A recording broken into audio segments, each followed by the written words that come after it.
Of all the men in the UFO field today, the name of Dr. J. Allen Hynek tops the list. The former Blue Book investigator for the Air Force and current head of the astronomy department at Northwestern University has heard stories about what is hidden at Wright-Patterson Air Force Base. And when told about the woman in the security section, he said he could sympathize with her situation. Well, the story has come up a number of times. When I was at Blue Book, I never saw anything in Blue Book relating to it, but then Blue Book was the public relations aspect of things anyway. The story has come up a number of times, but I never was able to substantiate it in any manner that I would call a scientific manner. But now what you tell me now is another additional bit of evidence. I was completely disbelieving the story, and I still disbelieve it, because just my nature not to believe anything unless I have firm evidence. But it's a very interesting thing you say there, and but there's nothing, you really can't go anyplace, can you? Because even Carr can't divulge those people, because, or if he does, they'll simply deny everything.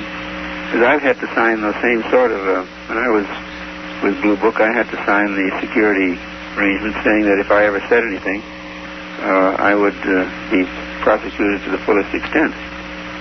So I'm in the same boat, you see. Because of his expertise in the field of UFOs, Dr. Hynek is called to the scene of every major UFO sighting.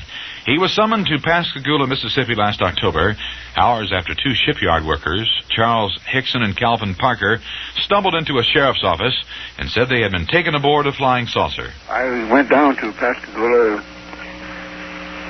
completely negative, but I worked with those men for quite a while. I listened to tapes that had been taken when they didn't know they were being taped. I saw how Charlie behaved under hypnosis, and finally the lie detector test. All of those things convinced me that he was not making it up. They had had an experience, period. But you can't determine whether they actually saw a flying saucer or were taken aboard one. No, I couldn't at all.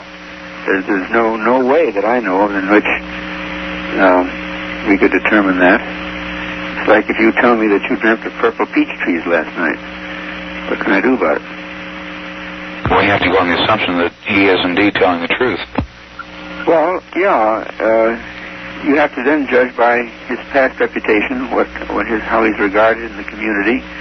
Would he have any reason to do it? All that sort of thing. So, I just don't know about that.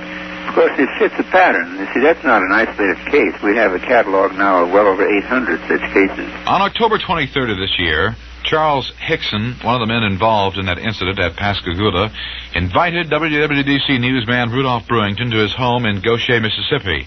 That's just north of Pascagoula. And Hickson recalled his experience. Last year on October the 16th, in the fall of the year, Calvin Parker and myself, at that time we were employed by F.B. Walker & Son Shipyard in Pascagoula. And sometime during the day on October 11th, we decided to go fishing after work, something that I do, quite often when I'm not working, is fishing. So after we got off work, probably 4:30, I think, we were working 9 hours a day. I came home and to get my fishing gear, and we wouldn't go out in a boat because we were going to the banks of the river and fish from the banks for speckled trout and redfish. So we got our bait, and we got to the river and tried several spots, and the fish didn't seem to be biting. So there was one more spot that we were going to try. In the past, I'd caught fish there a lot of times at the old Saltpeter shipyard. It's an old abandoned shipyard. So we went back up the river to the old shipyard, and we were fishing from a pier off of a wharf, you might say, on the banks of the river there. And it had become dark by that time. We do quite a bit of fishing after dark, down here in that time of the year. So I don't know what attracted my attention, where I had reached around to get more bait, which was sitting behind us, or I heard some kind of zipping-like sound, like air or steam or something escaping from a pipe. And as I turned around, I saw some two blue flashing lights, or either pulsating lights, I'm not sure. And it seemed like it was some type of craft, and it seemed like it was almost down to the ground then. In fact, it seemed to be about a couple of feet, above the ground. It just hovered there. So Calvin had turned by this time, and he was looking at it too. And really, I didn't know what to do. I was just spellbound there for a few minutes, and then almost immediately some type of opening appeared in the end that was toward us, with what I assumed to be the front end. And the light that had come outside it was real bright light. And three things appeared in the doorway of the craft, and they seemed to just glide out of the craft. They never touched the ground. They seemed to just glide across. It must have been 25 or 30 feet from us, or maybe a little further than that. And they came to us, just glided over to us, and two of them took me by the arms from the side, and one took a hold of Calvin, and I seen Calvin go limp, and I didn't know it then, but he had fainted. So they carried me inside the craft, and the light was almost blinding inside. In fact, for about 3 or 4 days, I had something like a bad welding flash in my eyes. And I can't recall, or I can't remember just what was on the inside, simply because the light was so bright that I just couldn't make out what it was. But I didn't see any tables or chairs, and the room seemed to be round. Of course, that could have been because the light seemed to be glowing from the walls and the overhead and the ceiling. But they carried me, I guess, about the middle of the room, and we would just seem to be suspended there. I couldn't move. I didn't have any feelings, no sensation of any feel. And it seemed something like a big eye. I keep referring to it as an eye because it was about size for a small baseball. And the end that was focused toward me was a different color or a different light. And it seemed to come directly out from the wall, and it came within 6 or 8 inches of my face. And it remained there for a few minutes, and then very few minutes, and then it went over my entire body.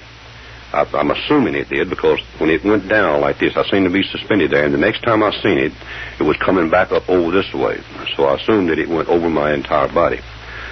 But it came back in front of my face and stayed there for a few more minutes, and then it seemed to just go right back into the wall. And these things, the way they were holding me, I was elevated, because they weren't as tall as me, and they were upright, and I was elevated like this, and I could move my eyes, only thing I could move, and I could see that they had released me. And I don't know where they went, whether they went outside the craft or another room or compartment, but they didn't come in front of me. And they left me that way for a few minutes, I don't know how long. And then after a while, I seen them then when they come back to the side of me and took hold of me again, and they carried me back outside the craft, and we were still just gliding. I wasn't touching anything that I know of, and they seemed to just glide back out to where they had taken me from and put me back down on the ground. Well, when they did, I fell because my legs were weak and they gave way on me. And it was this time that I seen Calvin again. He was standing there. He was standing facing the river with his arms outstretched, and he was almost in shock. Or he seemed to appear to me at that time something was wrong with him. But so I was trying to make my way toward him, and I was crawling. I couldn't get my legs to working. But before I got to him, the strength of whatever it was came back to my legs, and I was getting up on my feet, and I heard the same sound I'd heard before, a zipping sound. And I glanced around, and I saw the blue flashing lights, and the craft was just gone, just almost instantly. And I made it to Calvin, and I shook him and was calling to him, and it took me several minutes to get him where I could even talk to him, with any sense, and he was going in shock.